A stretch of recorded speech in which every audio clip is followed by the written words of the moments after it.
దేవుని గ్రంథములో నుండి మనము కీర్తనల గ్రంథంలో ఉన్న సంగతులు ఒక్కొక్కటిగా కొంత ధ్యానం చేస్తూ వస్తున్నాం. ఈ దినాన కూడా ఆ వరుసలో 7వ కీర్తనను కొద్దిగా ధ్యానం చేద్దాం. வேதாகம சங்கீத புத்தகம் குறித்து தியானித்து வந்து கொண்டு இன்றைய தியானத்திற்கு சங்கீதம் 7ஆம் சங்கீதத்திலிருந்து வாசித்து நாம் தியானிக்க போகிறோம். మొదటి నుండి కొన్ని చరణాలు చదువుకుందాం. ప్రతివారు లేఖనాలు తెరచి చూడండి.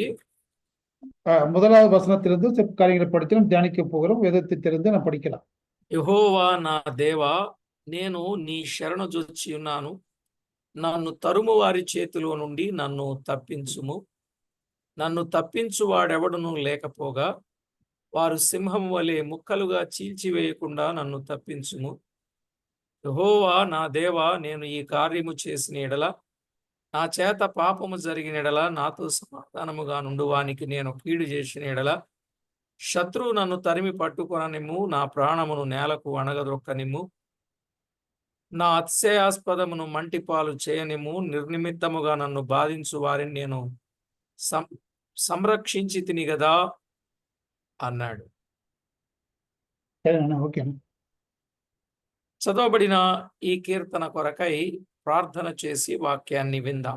వాసిக்கப்பட்ட వేద పகுதிக்காய் நாம் ஜெபித்து நாம் தியானிக்கலாம். నిత్య నివాసి అయిన సత్యదేవుడవైన మా ప్రియ ప్రభువా, మీకు స్తోత్రములు. నిత్య నివాసి సత్యముల దేవుని నాగలు మీకు స్తోత్రం చెల్లుతుகிறோம். మీ ఘనమైన ఉన్నతమైన ప్రభావము కలిగిన మీ నామమును బట్టి మిమ్మును మేమెంతో స్తుతించుచు గణపరచుచు కొనియాడుచు ఉన్నాము.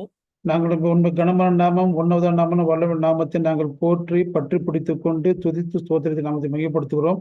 మా పట్ల మీ దయ, మీ కనికరం మా పైన ఉంచి మమ్మను బలపరిచిన మీ ప్రేమ కొరకు స్తోత్రం. எங்கள் மீது நீர் கிருபை வைத்து அன்பு வைத்து இரக்கம் பாராட்டி எங்களை பலப்படுத்தின கிருபைகளுக்காக நாங்கள் ஸ்தோத்திரிக்கிறோம். మా ప్రభువా, ఎక్కడెక్కడో ప్రజలం, ఎన్నో రకాల భాషలు మాట్లాడే ప్రజలం. అలాంటి ప్రజలమైన మమ్మును ఒక త్రాటి మీదికి తెచ్చినందుకై స్తోత్రము చెల్లిస్తున్నాం. நாம் எங்கேயோ பிறந்து எங்கேயோ வளர்ந்து எந்த பாஷையை பேசிக் கொண்டிருந்தாலும் இந்த நாட்களில் கூடி வந்து நாங்கள் உண்மை மையப்படுத்தி கொடுத்த வசனங்களுக்கே வார்த்தைகளுக்கே நன்றி செலுத்துகிறோம். దైవ లేఖనాన్ని మేము చదువుకోగా అందులో ఉన్న సంగతిని తేటగా మాకు బయలుపరచి మహిమ పొందుతారని వేడుకుంటూ, வாசிக்கப்பட்ட வேத பகுதியிலிருந்து நாங்கள் படித்து தியானிக்கின்றபோது அதன் மூலம் நீர் மகிமைப்பட வேண்டும் என்று சொல்லி கேட்டுக்கொண்டு మా ప్రభు రక్షకుడైన యేసు క్రీస్తు నామమున వేడుచు ఉన్నాము తండ్రి. ஆண்டவர் மீட்பருமாகிய ఉన్నతమైన యేసు క్రీస్తు నామమునాலே జెబిత్తు వేண்டிக் கொள்கிறோம் நல்ல பிதாவே, ఆమేన్. ఆమేన్. ప్రభునందు ప్రియులారా, మనము చదువుకున్న ఈ కీర్తనలో బెన్యామీను వంశస్థుడైన కూషి చెప్పిన మాటల విషయమై దావీదు యెహోవాను గూర్చి పాడిన కీర్తన ఇది. இங்க பாக்குறோம், அந்த 7ஆம் சங்கீதத்தை யாரு பாடினு சொன்னால் பென்யமீனாகிய கூஷ் என்பவனுடைய வார்த்தையை குறித்து தாவீது கர்த்தரை நோக்கி பாடுகிற சங்கீதத்தை குறித்து நாம் பார்க்கிறோம். దావీదు ప్రతి విషయంలో దేవునికి మాత్రమే ఎవరేం చేసినా అది చెప్పుకునే ఒక గొప్ప వ్యక్తిగా మనము చూస్తున్నాం.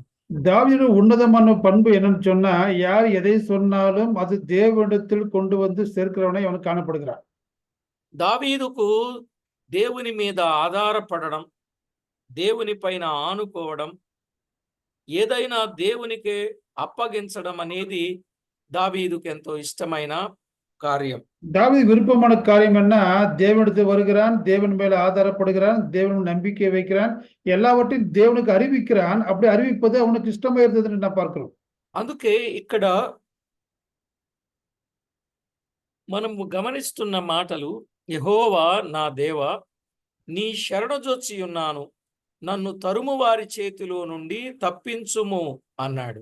இங்க பார்க்கிற முதல் வசனத்துல, என் தேவனாகிய கர்த்தாவை உம்மை நம்பி இருக்கிறேன், என்னை துன்பப்படுத்துகிறவர்கள் எல்லோருக்கும் என்னை விலக்கி ரட்சியும் என்று சங்கீதக்காரன் சொல்கிறார்.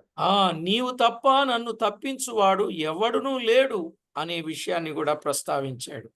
உன்னை தவிர என்னை யாரும் தப்பிவிக்க முடியாது என்று சொல்லி காரியத்தை வலியுறுத்துகிறார். ఇప్పుడు ఆ తరిమేవారు కూడా దావీదును ఏం చేయాలని ఆలోచన చేస్తున్నారో 2వ చరణంలో చెప్పబడింది. இப்போ அந்த துரத்து எதிரிகள் கூட தாவீதை என்ன செய்ய வேண்டும் என்று சொல்லி ஆலோசிக்கிற 2வது வசனத்தை நாம் பார்க்கிறோம். వారు సింహము వలె ముక్కలుగా చీల్చివేయడానికి చూస్తున్నారు గనుకనే నన్ను తప్పించు. அங்க பார்க்கிறோம் எது சத்துரு சிங்கம் போல என் ஆத்துமாவை பீறி பிடித்துக் கொள்ள வந்திருக்கிறான். அவன் கையிலிருந்து என்னை தப்புவியும் என்று சங்கீதக்காரன் சொல்கிறார். ఒకవేళ నా చేత పాపము జరిగితే నాతో సమాధానముగా ఉండిన వారికి నేను గాని కీడు చేస్తే శత్రువు నన్ను తరిమి పట్టుకొననిమ్ము. ஒருவேளை நான் என் உடன் தோழர்களுக்கு பாவம் செய்திருப்பேனாகில் என் சத்துரு என்னை தொடர்ந்து பிடித்து கையில் ஒப்புக்கொடும் என்று தாவீது கேட்கிறார். ఒకవేళ నా ప్రాణమును నేలకు అణగద్రొక్కనిమ్ము. என்னுடைய பிராணனை அழிவிலிருந்து காப்பாற்றும் என்று சொல்கிறார். నా అతిశయాస్పదమును మంటిపాలు చేయనిమ్ము. అన్నా ఏవచ్చునన్నా నా అతిశయాస్పదమును మంటిపాలు చేయనిమ్ము. சொல்றாரு அவர்கள் கையில என்னை தப்பியும் கர்த்தாவே நான் செய்தது கைகள் நியாயக்கேடு இருக்கிறது என்று சொன்னால் தப்பியும் என்று சொல்லிக்கிறான். కానీ ఒకవేళ నాలో తప్పిదము లేదని మీకు అర్థమైతే సింహము వలె ముక్కలుగా చీల్చివేయకుండా నన్ను తప్పించుము అన్నాడు. ஒருவேளை நான் தவறு செய்யாதிருக்கும் பொழுது சிங்கத்தினுடைய வாயிலிருந்து அவளை தப்புவியும் என்று சொல்லி என்னை தப்புவியும் என்று சொல்லி அவன் தாவீது கேட்கிறான் நான் பார்க்கிறோம். నిజమే, దేవుడు తప్పిదము చేసిన వారిని తప్పనిసరిగా శిక్షకు అప్పగిస్తాడు. దేవుడు ఒకవేళ తప్పిదము గాని వ్యక్తిలో లేకపోతే ఆ వ్యక్తిని తప్పనిసరిగా తప్పిస్తాడు. தேவன் தவறு செய்கிறவனை உண்மையாக தப்புவிக்காதபடிக்கு சிட்சிக்கிறார். ஒருவேளை தவறு செய்யாதவனாக இருக்கின்ற பொழுது அவன் தேவனை காப்பாற்றுகிறார். కాబట్టి ఈ విషయాలు మీరు బాగా అర్థం చేసుకోండి. దేవుడు అన్యాయంగా ఎవరిని శిక్షించడు. దేవుడు అన్యాయంగా ఎవరిని బాధ పెట్టడు. దేవుడు ఎవరికి కీడు చేసేవాడు కాదు. అసలు ఇంకా కీడులో ఉన్నవారిని గాని, అన్యాయములో ఉన్నవారిని గాని, అక్రమములో ఉన్నవారిని గాని, అసత్యములో ఉన్నవారిని గాని ఆయన విడిపించేవాడే తప్ప వారికి అప్పగించేవాడు కాడు. தேவன் நீதி உள்ளவர், யாவரும் அநியாயமே சிட்சிப்பதில்லை. அவன் உண்மையுள்ளவனாக நீதி உள்ளவனாக அவனை காப்பாற்றி இருந்தால் கர்த்தர் அவனை காப்பாற்றுகிறார், அவனை பாதுகாக்கிறார், அவனை என்று பார்க்கிறோம். అందుకే యెహోవా నా దేవా నేను నీ శరణు జొచ్చి ఉన్నాను అన్నాడు. அங்க பார்க்கிற யெகோவா என் தேவா நான் உம்மை நம்பியிருக்கேன் என்று சொல்லி பாதப்படியில வருவதை பார்க்கிறோம். నిజమే ప్రియులారా, ఎవరైతే దేవుని శరణు జొచ్చుతారో దేవుడు వారి విషయంలో సహాయము చేసే దేవుడుగా ఉన్నాడని మనం గుర్తించాలి. யாரெல்லாம் அவருடைய பாதப்படியில் வருகிறார்களோ தேவனுக்கு சகாயம் செய்து அவர்களை காப்பாற்றுகிறார் என்று பார்க்க முடியும். మరి దేవుడు ఎవరు అని మనం ఆలోచన చేస్తే ஒருவேளை இந்த தேவன் யாருன்னு நாம் கேட்கின்ற பொழுது సమూయేలు 2వ గ్రంథం 22వ అధ్యాయం 31వ వచనం. நான் பார்க்கிறோம் சாமுவேல் 2வது புத்தகம் 22வது அதிகாரம் 31வது వచనం. దేవుడు యథార్థవంతుడు, ఆయన వాక్కు నిర్మలము, ఆయన శరణు జొచ్చు వారికి అందరికీ ఆయన కేడెము అని చెప్పాడు. பார்க்கிறோம் தேவனுடைய வழி உத்தமமானது, வசனம் புடமிடப்பட்டது, தம்மை நம்புகிற அனைவருக்கும் ஒரு கேடகமாய் காணப்படுகிறார். కనుక దేవుడు యథార్థవంతుడు, అందుకే ఆయన శరణు జొచ్చాలి. தேவன் உத்தமமானவர், அதனால் நம்ம பாதப்படியிலே வந்து நாம் பணிய வேண்டும். యెహోవా వాక్కు నిర్మలము, అందుకే ఆయన శరణు జొచ్చాలి. கர்த்தருடைய வசனம் புடமிடப்பட்டு பரிசுத்தமானது, அதனால அவரை அடுத்து வர வேண்டும். ఆయన శరణు జొచ్చిన వారికి ఆయన కేడెము కేడెము. யாரெல்லாம் பாதப்படியில் வருகிறார்களோ அவர் அவர்களுக்கு கேடகமாய் காணப்படுகிறார். నిజమే, ఆయన శరణు జొచ్చిన వారి జీవితంలో ఎప్పుడే గాని ఆయన క్షమించేవాడుగా ఉన్నట్లు చూడగలం. யாரெல்லாம் பாதப்படியில் வருகிறார்களோ அவர் அவர்களை மன்னிக்கிற தேவனாய் காணப்படுகிறார். 16వ కీర్తన మొదటి చరణములో அது பார்க்கிறோம். சங்கீதம் 14 சங்கீதம் 1வது வசனம். దేవా నీ శరణు జొచ్చి ఉన్నాను, నన్ను కాపాడుము అని చెప్పాడు. இங்க பார்க்கிற தேவனே நான் உம்மை நம்பி இருக்கிறேன், நீர் என்னை காப்பாற்றும் என்று தாவீதுக்காரன் சொல்கிறார். రకరకాల సందర్భాలు మనం చదువుకునే మాటల్లో మనము చూడగలం. நான் வாசிக்கப்பட்ட வேதப்பதிய பறவை வேறு விதமான சூழ்நிலை நாம் பார்க்க முடியும். కానీ భక్తుడు ఎప్పుడు దేవుని శరణు జొచ్చిన వానిగా మనం ఉంటే దేవుని కరుణ మన మీద ఉంటుంది. நாம் எப்பொழுதும் எந்த சூழல் இருந்தாலும் தேவன் பாதபடியில் வருகின்ற பொழுது அவர் நமக்கு கருணை காட்டுகிற தெய்வமாய் காணப்படுகிறார். అందుకే ప్రతి ఒక్కరు కూడా ఆయన శరణు కోరిన వారుగా ఉండాలి. ஒவ்வொருவரும் கூட அவர் நம்பி அவர் பாதப்படியில வர வேண்டும் என்று தேவன் எதிர்பார்க்கிறார். అందుకే నాడు భక్తులు శరణు శరణు దేవ శరణు ఓ దేవా కరుణించి మమ్ము కాపాడుమయ్యా అని పాడుకున్నారు. அந்த நாட்களில் பக்தியோடு பாட சரணம் சரணம் தேவா இது உங்கள் பக்தர்களை காப்பாற்றும் என்று சொல்லி அவர்கள் பாடினார்கள். నిజమే ప్రియులారా, ఈ వచనం ప్రకారంగా ఆయన శరణొచ్చిన వారిని ఆయన కాపాడేవాడుగా ఉన్నాడు. இந்த வசனத்தின்படி யாரெல்லாம் நம்பி பதவியில் வருகிறார்களோ தேவர்களை காப்பாற்றுகிற தெய்வமா இருக்கிறார். ఒకటి, ఆయన శరణొచ్చిన వారికి ఆయన కేడముగా ఉండేవాడు. முதலாவது அவர் நம்பியர்களுக்கு அவர் கேடகமாய் காணப்படுகிறார். రెండు, ఆయన శరణొచ్చిన వారిని ఆయన కాపాడేవాడు. இரண்டாவது பார்க்கின்ற பொழுது யாரெல்லாம் வருகிறார்களோ அவர்களை காப்பாற்றுகிற தெய்வமாய் காணப்படுகிறார்.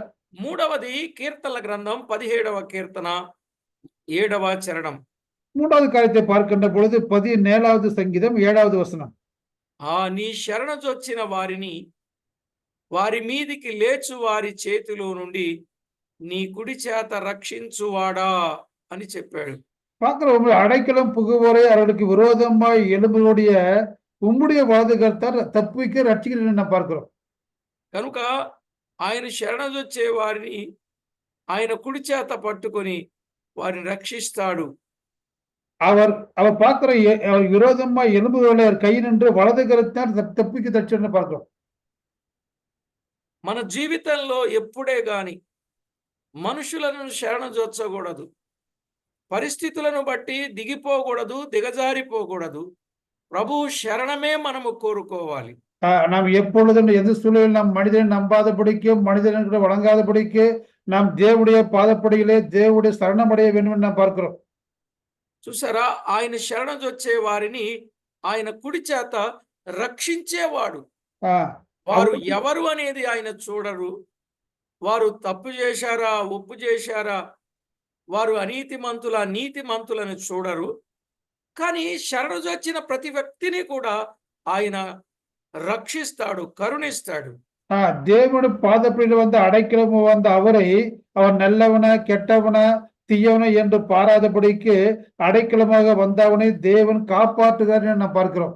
ఆయన శరణొచ్చిన జక్కయ్యను ప్రభు రక్షించాడు.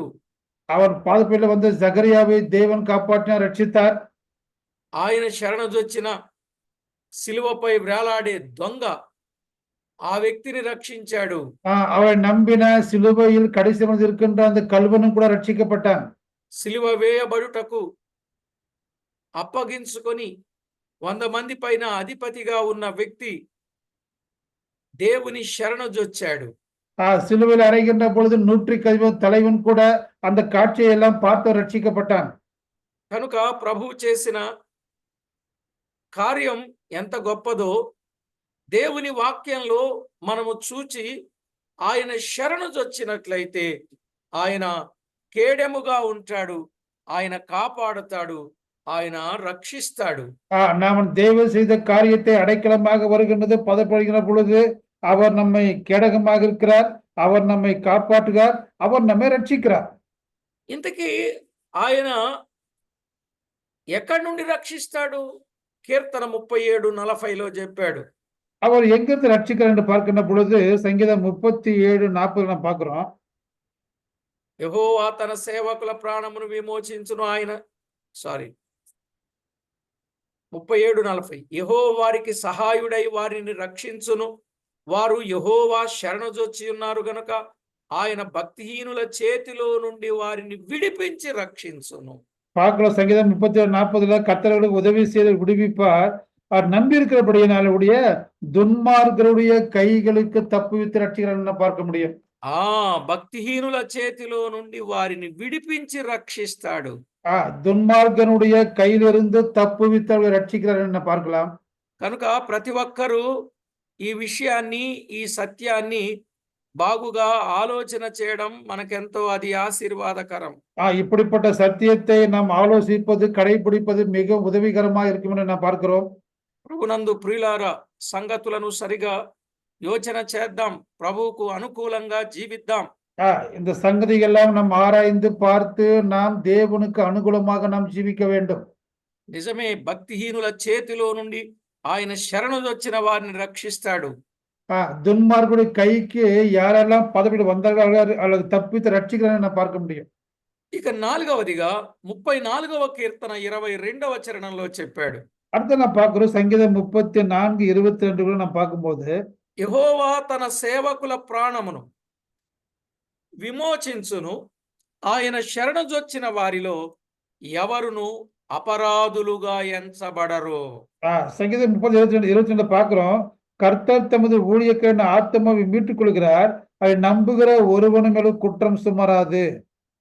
కాబట్టి ప్రభునందు ప్రియులారా, పరిశుద్ధ గ్రంథమైన బైబిల్లో ఎవరైతే ఆయన శరణు జొచ్చుతారో వారిని దేవుడు అపరాధులుగా ఎంచడండి.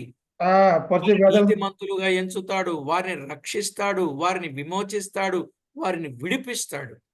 யாரெல்லாம் பாதப்படியில் வருகிறார்களோ குற்றமற்றவர்களை விடாம அவர்களை விடுவிக்கிறார், அவர்களை காப்பாற்றுகிறார், ரட்சிக்கிறார், அவரை மீட்டுக் கொள்கிறார்.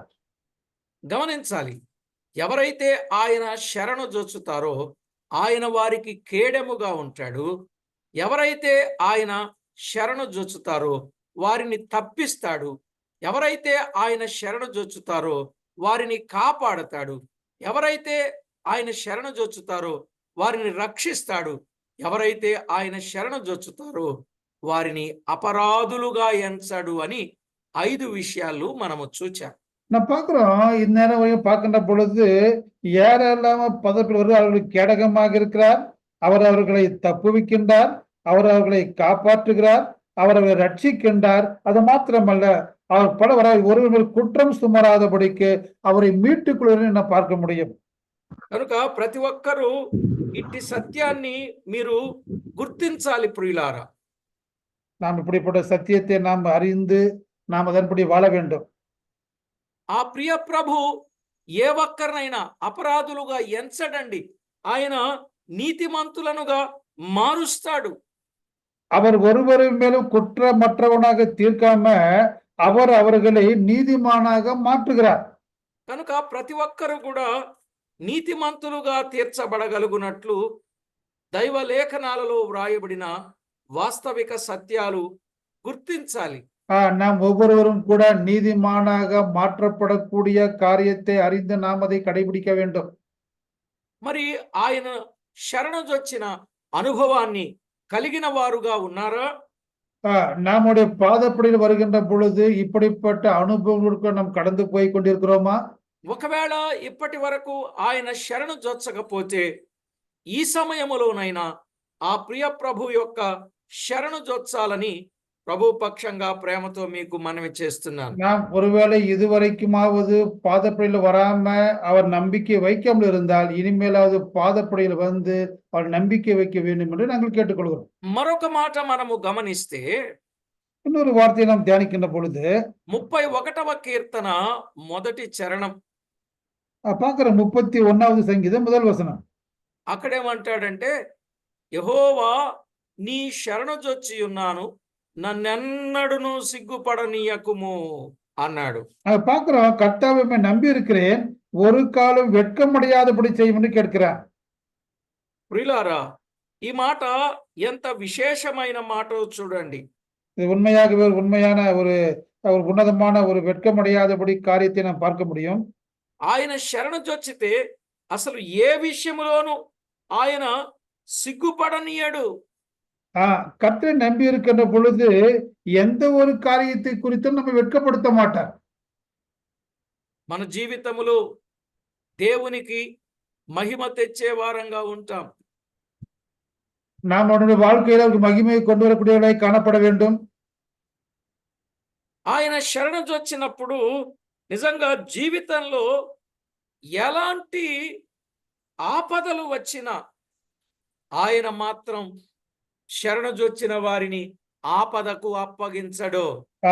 அவரை நம்பி வருகின்ற பொழுது எவ்வளவு பெரிய ஆபத்து வந்தாலும் அந்த ஆபத்திலிருந்து அவர்களை தப்புவிக்கிறார், காப்பாற்றுகிறார் பார்க்க முடியும். కీర్తన 57:1 చెప్పబడిన మాట. நான் பார்க்கிற சங்கீதம் 57:1 சொன்னப்பட்ட வார்த்தையை நான் பார்க்க முடியும். నన్ను కరుణించుము దేవా, నన్ను కరుణింపుము, నేను నీ శరణు జొచ్చి ఉన్నాను, ఈ ఆపదలు తొలగిపో వరకు నీ రెక్కల నీడను శరణజొచ్చి ఉన్నాను. பார்க்கிற சங்கீதம் 57:1 எனக்கு இறங்கும் தேவனே, எனக்கு இறங்கும், என் ஆத்மா அண்டிக் கொள்கிறது, விக்கினங்கள் கடந்து போக மட்டும் செட நிலை வந்து அடைவேன் என்று சொல்கிறார். కనుక ఏ ఒక్కరైనా ప్రియులారా ఆయన శరణజొచ్చినప్పుడు ఏ ఆపద రానియడు, ఆయన రెక్కలతో కప్పుతాడు. ఆయన శరణజొచ్చినప్పుడు அவர் கீழே அவரை நம்பி வருகின்ற பொழுது அவர் எந்த ஆபத்து மரணம் காப்பாற்ற காரணம் என்ன பார்க்கின்ற பொழுது அது சேட்டின் கீழாக மூடி மறைத்து நம்மை காப்பாற்றுகிறார். ఈ విషయాన్ని మీరు జాగ్రత్తగా ఆలోచన చేయండి. ఆయన శరణజొచ్చినప్పుడు ఏ విధమైన ఆపదలు వచ్చినా తన రెక్కలతో కప్పి ఆయన శరణజొచ్చిన వారిని ఆయన ఆదుకుంటాడు. எந்த விதமான ஆபத்து வந்தாலும் அவர் நம்பி வருகின்ற பொழுது தன் சேட்டைகளாக மூடி அவர்களை பாதுகாக்கிறார். எந்தவித விக்கினங்களும் ஏற்படாதபடிக்கு அவரை பாதுகாக்கிறார். కనుక ఈ విషయాన్ని మీరు గమనించండి. ఇది 7వ విషయం. ఇది 7வது కాര്യം பார்த்தோம். కీర్తనల గ్రంథములో 63వ కీర్తన 7వ చరణాన్ని మనం చదువుకుందాం. அதே சங்கீத புஸ்தகம் பார்க்கின்ற பொழுது 63வது சங்கீதம் 7வது வசனம். నీవు నాకు సహాయుడవై ఉంటివి, నీ రెక్కల చాటు శరణజొచ్చి ఉత్సాహధ్వని చేసేదను అన్నాడు. இங்க பார்க்கிறோம், நீர் எனக்கு துணையா இருந்ததினால் சேட்டைகள் நீரிலே நான் களி கூறுகிறேன் என்று பார்க்கிறோம். కనుక ఆయన శరణజొచ్చిన వారికి ఆయన తన సహాయాన్ని చేసేవాడుగా ఉన్నాడు. யாரெல்லாம் ஒரு அடைக்கலமாக வருகிறாரோ அவருக்கு సహాయం చేయనని பார்க்கிறோம். ప్రియులారా, ఆయన శరణజొచ్చినట్లయితే నీకు ఏ విధమైన సహాయం, పైనుండి సహాయమా, ప్రభుత్వము నుండి సహాయమా, ప్రజల యొద్ద నుండి సహాయమా, ప్రభు నీకు ఏ విధమైన సహాయం కావాలో సమయోచిత సహాయాన్ని చేయగలిగిన వాడు ఆయన ఒక్కరే. அதாவது நம்முடைய பாதையில் வருகின்ற பொழுது அவர் சகாயம் செய்கிறார். ஒருவேளை வானத்திலிருந்தாவது பூமியிலிருந்தாவது நமக்கு எந்த సహాయం தேவையோ அந்த సహాయத்தை அறிந்து நமக்கு సహాయం செய்கிறார். అంతేకాదు 9వ సంగతి మనము జ్ఞాపకం చేసుకుంటే இன்னும் 9వ కార్యక్రమం பார்க்கின்ற பொழுது 73వ కీర్తన 28వ చరణంలో చెప్పాడు. 73:8 73వ సంగీతం 8వ వచనం. నాకైతే దేవుని పొందు ధన్యకరం, నీ సర్వ కార్యములను నేను తెలియజేయునట్లు నేను ప్రభువైన యెహోవా శరణజొచ్చి ఉన్నాను అన్నాడు.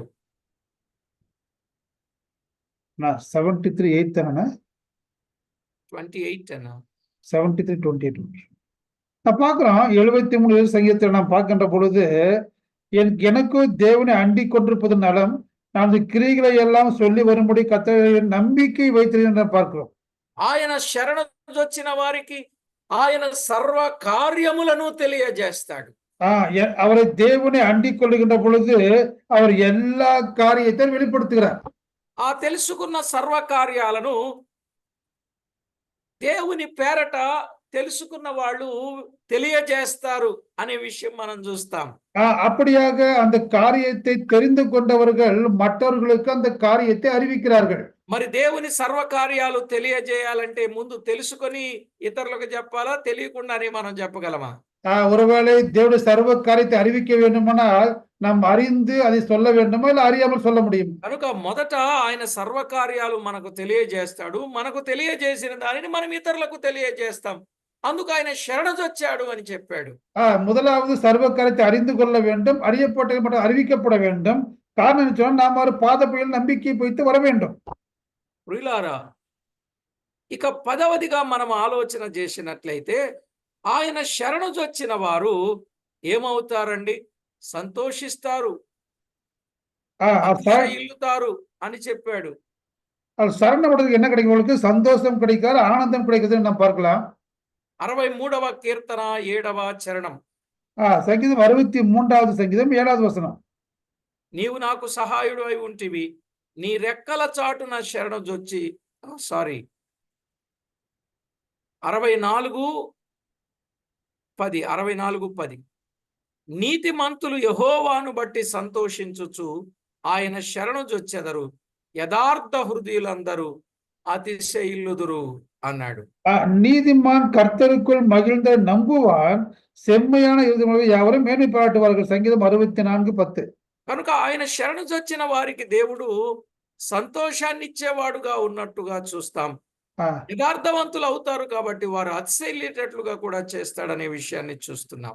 அவர் சந்தோஷமாய் அவர்களுக்கு சந்தோஷத்தை கொடுக்கிறார். வந்தவர்களுக்கு உண்மையா இருக்க என்ன பண்ணா கர்த்தருக்கு மகிழ்ச்சியை கொடுக்கணும்னு நான் பார்க்கிறோம்.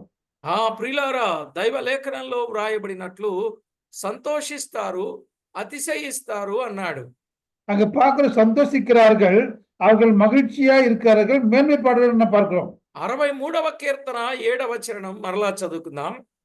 நாம் 63:7 மீண்டும் படிக்கின்ற பொழுது, నీవు నాకు సహాయుడవై ఉంటివి, నీ రెక్కల చాటున శరణుజొచ్చి ఉత్సాహధ్వని చేసేదను అన్నాడు. నీకు துணையா இருந்து பார்க்கிறோம். செடினிக்கிறாக நிலையிலே நான் களி கூறுகிறேன் நான் பார்க்கிறோம். ఇప్పుడు చెప్పండి, ఆయన శరణుజొచ్చిన వారు ఉత్సాహధ్వని చేస్తారు. ఆయన శరణుజొచ్చిన వారికి ఎప్పుడు పండుగే అనేది మనకు అర్థమవుతుంది. அப்படின்னா யாரெல்லாம் பாதமையில் வந்தார்களோ அவர்கள் எப்பொழுது சந்தோஷப்பட்டு பண்டிகைகளை போல உல்லாசமாய் காணப்படுகிறார்கள்.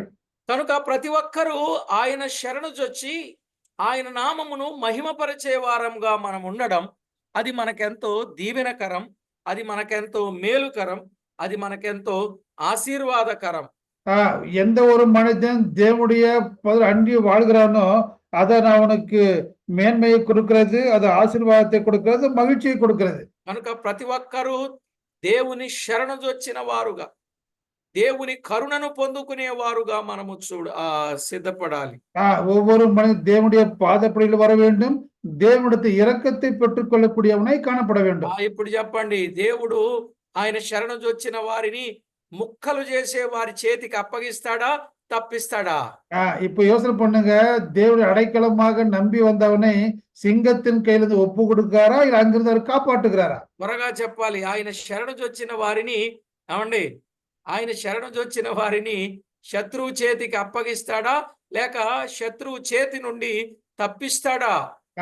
அவர் అடைக்கலமாக வந்த அவரை சத்துரு கையில் ఒప్పు கொடுக்கிறாரா, இல்ல சத்துரு கையில் தப்பு வைக்கிறாரா? అదే దావీదు అనుభవం. నేను తప్పుదేమో చేయలేదు, ఒకవేళ తప్పిదము చేస్తే నన్ను తరిమి పట్టుకొననిమ్ము, ఒకవేళ నా ప్రాణాన్ని అణగద్రొక్కనిమ్ము నేలకు, నా అతిశయాస్పదమును మంటిపాలు చేయనిమ్ము, కానీ నేను తప్పిదము చేయకపోతే నీవు నన్ను తప్పిస్తావు, నన్ను కాపాడతావు అని ఎంత కాన్ఫిడెంట్ గా చెప్పాడు. தாவீது அனுபவம்ல ஒருவேளை என தவறு செய்திருந்தால் என்னை சிங்கத்தின் சத்துரு கையில ஒப்புக்கூடும், என் ஆத்மை பிடித்து கொண்டு போவானாக. அப்படி இல்லை என்று சொன்னால் கர்த்தாவே நீர் என் கையிலிருந்து என்னை தப்புவீம் என்று சொல்லி தாவீது தேவனுடைய நம்பி இருக்கிறார். పాదపడిలే வந்து அவனை పట్టి కొలుகிறார். కనుక ప్రతి ఒక్కరూ ప్రియులారా ఈ విషయాన్ని జాగ్రత్తగా ఆలోచన చేసి ఈ సత్యాన్ని గుర్తించి దేవునికి మహిమకరంగా జీవించుట అది ఎంతైనా మంచిదని ప్రేమతో మీకు మనవి చేస్తున్నాను. இப்படிப்பட்ட அனுபவத்தை கூட பாதப்படியில வந்து அமர்ந்து அவரை பற்றி நம்பிக்கை கொண்டிருக்கின்ற பொழுது இப்படி வாசிக்கப்பட்ட 10 காரியங்களை குறித்து நாம் அதை அனுபவிப்போம், அதை பற்றி பிடித்துக் கொள்வோம், அதை நாம் தியானிப்போம். కనుక ప్రతి ఒక్కరూ ఆయన శరణుజొచ్చిన వారుగా జీవించాలి. ஒவ்வொரு மனிதரும் கூட அவரை நம்பி நாம் வாழ வேண்டும். ఎవరైతే ఆయన శరణుజొచ్చిన వారుగా ఉన్నారో అలాంటి వారిని బట్టి ఆయన ఆనందించు దేవుడుగా ఉన్నాడు, వారిని ఆదుకునే దేవుడుగా ఉన్నాడు. யாரெல்லாம் பாதப்படி வருகிறார்களோ அவர்களை ஆனந்திக்க செய்கிறார். அது மாத்திரமல்ல, அவர்களை காப்பாற்றுகிறார் என்று நாம் பார்க்கலாம். మరి ఆయన శరణుజొచ్చేవారుగా ఉందామా? நாம் அவருடைய பாதப்படியில் பணிகிறவர்களாய் நம்பிக்கை வைக்கிறவர்களாய் காணப்படுகிறோமா? ప్రభునందు ప్రియులారా, జీవము గల దేవుని వాక్యములో ఆయన శరణుజొచ్చే వారంగా ఉండాలి. భక్తుడు ఈ విధంగా పాడుకున్నాడు. அது நம்ம ஒவ்வொரு நாளும் தேவனுடைய நம்பிக்கை வைத்து பட்டுக்கொள்ள வேண்டும். ஒரு பக்தன் இப்படியாக பாடுகிறான். ఇదిగో దేవా నా జీవితం ఆపాదమస్తకం నీకంకితం. ఇదిగో దేవా నా జీవితం ఆపాదమస్తకం నీకంకితం. శరణం నీ చరణం, శరణం నీ చరణం, శరణం నీ చరణం, శరణం నీ చరణం. ఇదిగో దేవా నా జీవితం ఆపాదమస్తకం నీకంకితం. పలుమార్లు వైదొలగినాను నీవిచ్చిన నిబంధన నుండి, విలువైన నీ దివ్య పిలుపుకు నే తగినట్లు జీవించనైతి. అయినా నీ ప్రేమతో నన్ను దరి చేర్చినావు, అందుకే గైకొనుమో దేవా ఈ నా శేష జీవితం. ఇదిగో దేవా నా జీవితం ఆపాదమస్తకం నీకంకితం. பாடை பார்க்கின்ற பொழுது పాట పాడుకున్నారు. பக்தன் சொல்ற காரியம் என்னன்னு சொன்னா, இதோ என்னுடைய வாழ்க்கை, என்னுடைய ஜீவிతం நான் உனக்கு பரிபூர்ணமே அர்ப்பணிக்கிறேன் என்று சொல்லி அவளை சரணம் சரணம் என்று சொல்லி அவர் பாதப்படி அர்ப்பணிக்கிறதை நாம் காண்கிறோம். కనుక ప్రతి ఒక్కరు దేవుని శరణు కోరుకుంటే దేవుని కరుణను కుమ్మరింపజేస్తాడనేది ముమ్మాటికి సత్యం. யாரெல்லாம் தேவனுடைய சரணத்தில் வருகிறார்களோ பணிகிறார்களோ அவர்களுக்கு தேவன் கருணை காண்பிக்கிறார், இரக்கம் காண்பிக்கிறார்.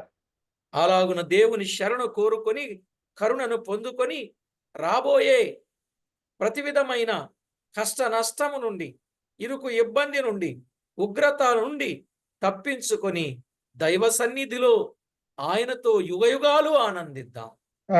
இப்படி நாம் சரணத்தில் வருகின்ற பொழுது, அர்ப்பணிக்கின்ற பொழுது துன்பம், வேதனை, கண்ணீர், இடுக்கண்கள், பலவீனங்கள் இவையெல்லாம் விடுதலை பெற்றுக்கொண்டு நாம் பரலோகத்தில் அவருடைய கூட சதாக்களும் சந்தோஷங்களாய் களிக்கூறுகளாய் தேவன் நம்மை மாற்றுவார்.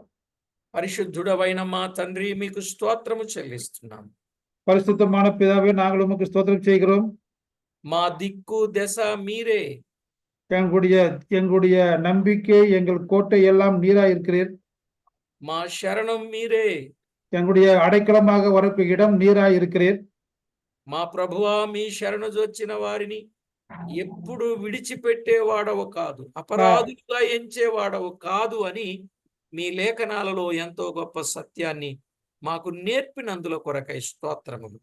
நம்பிக்கை வைத்துக்க நீ விட்டு விடாம அவர்கள் மேல் குற்றம் சுமத்தாம நேர்வர்களை காப்பாற்றுகிறீர் என்ற வார்த்தை எங்களுக்கு கற்றுக் கொடுத்ததற்கு நாங்கள் உமக்கு நன்றி செலுத்துகிறோம். ప్రతి విషయంలో మీకు మహిమ, ఘనత, ప్రభావములను మేము ఆరోపించగలుగునట్లు దినదినము అనుదినము మమ్మను సిద్ధపరచమని కోరుచు.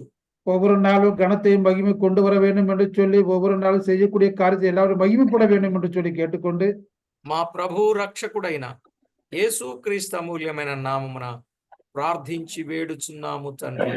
ஆண்டவர் மீட்பர் உன்னதமான இயேசு கிறிஸ்து நாமத்தினாலே ஜெபித்து வேண்டிக் கொள்கிறோம் நல்ல பிதாவே. ఆమేన్. ஆமென். ప్రభు